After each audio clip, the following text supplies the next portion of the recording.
Hello, this is Ricky with Service Guide. Today I'm going to show you how to reset the service light or the oil light or the maintenance light on a Suzuki Baleno.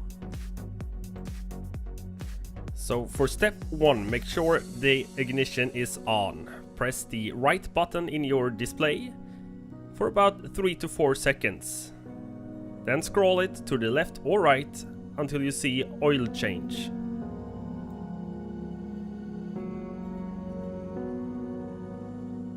So now we're on step 2 and you should have oil change selected.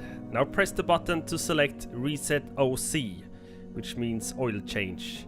Press and hold the button until it says successful. Turn the ignition off. Your service light has now been reset. Thank you for watching. I'll catch you in the next one.